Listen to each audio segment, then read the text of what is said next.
Paramashivoham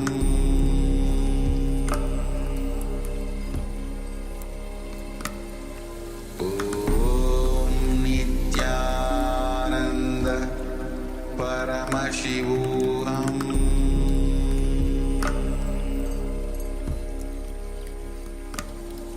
Om Nityananda Paramashivoham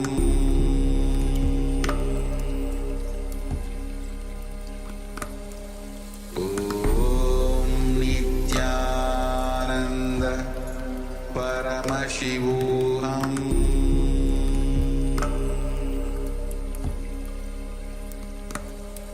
Om Nityananda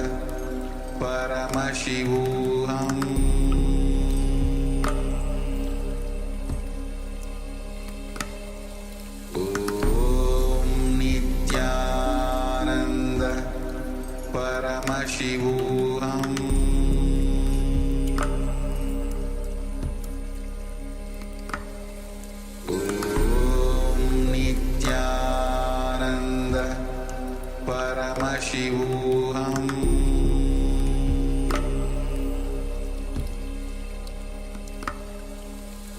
Om Nityananda Paramashivoham Om Nityananda Paramashivoham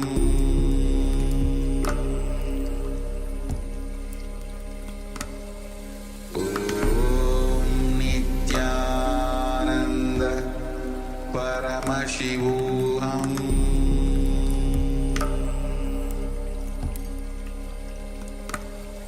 Om Nityananda Paramashivoham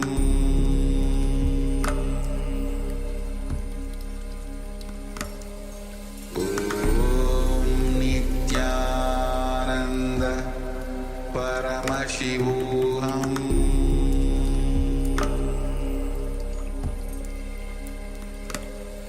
Om Nityananda Paramashivoham Om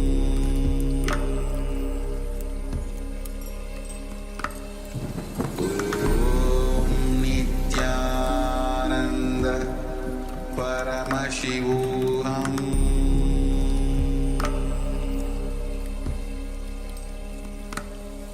Om Nityananda Paramashivoham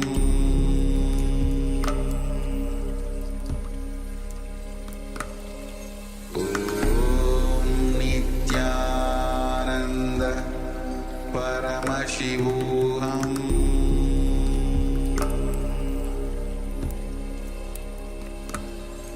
Om Nityananda Paramashivoham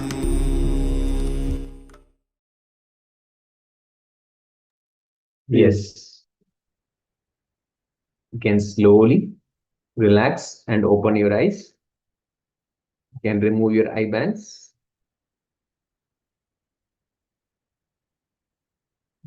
You can remove your eye bands or piece of cloth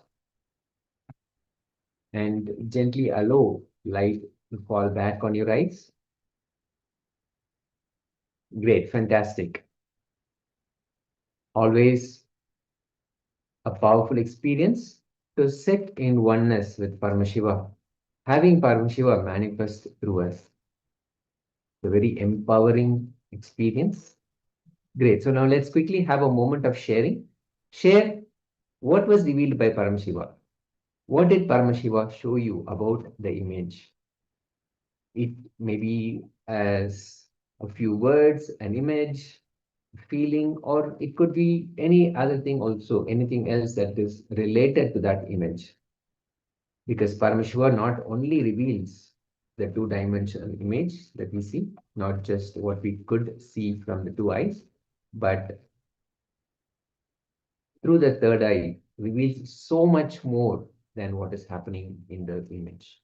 And Matthew Aya is sharing a long message.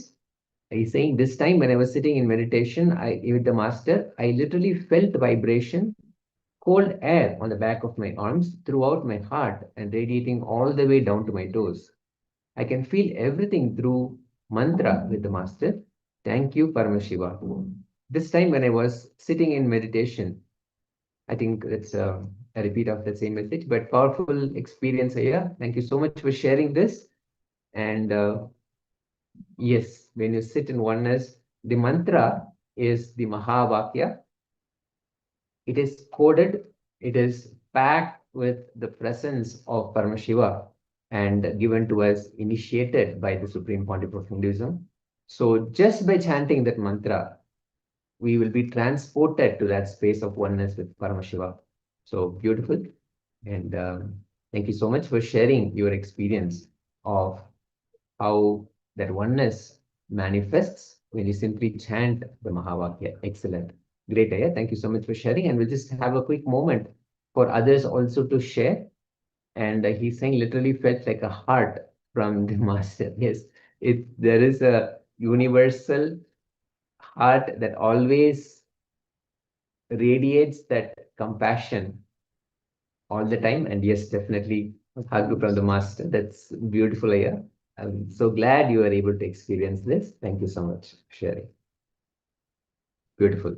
So let us take a moment and once again sit in that beautiful space. Let us come back to that space of oneness with Paramashiva.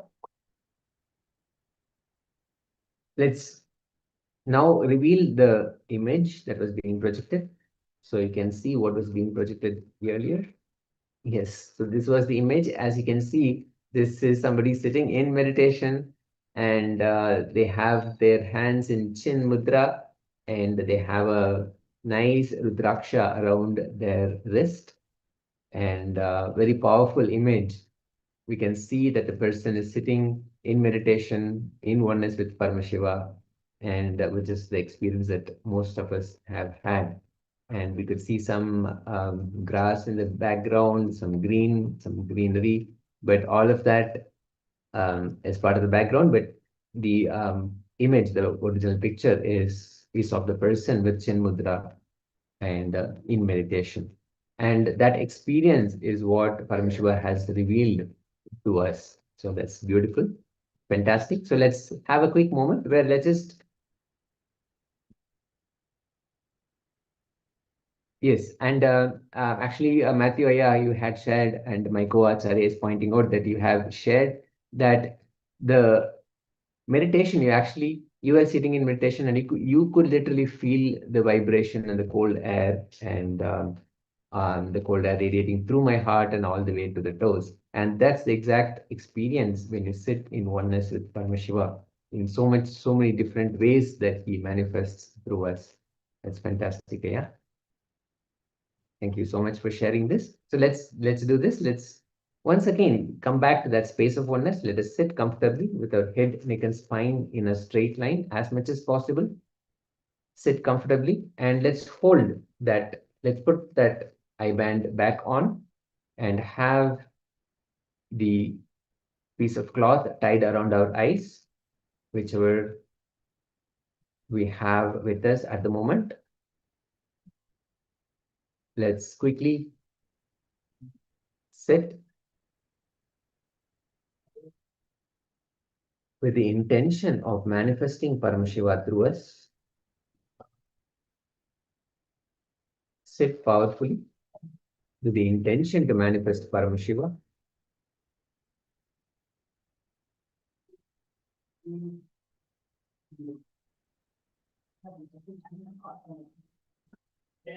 So let us sit.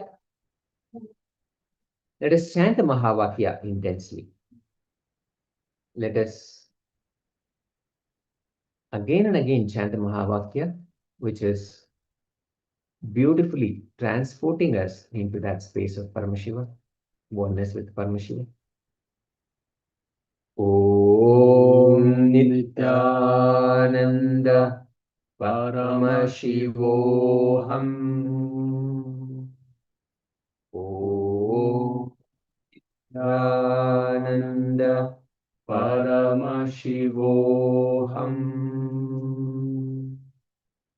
Om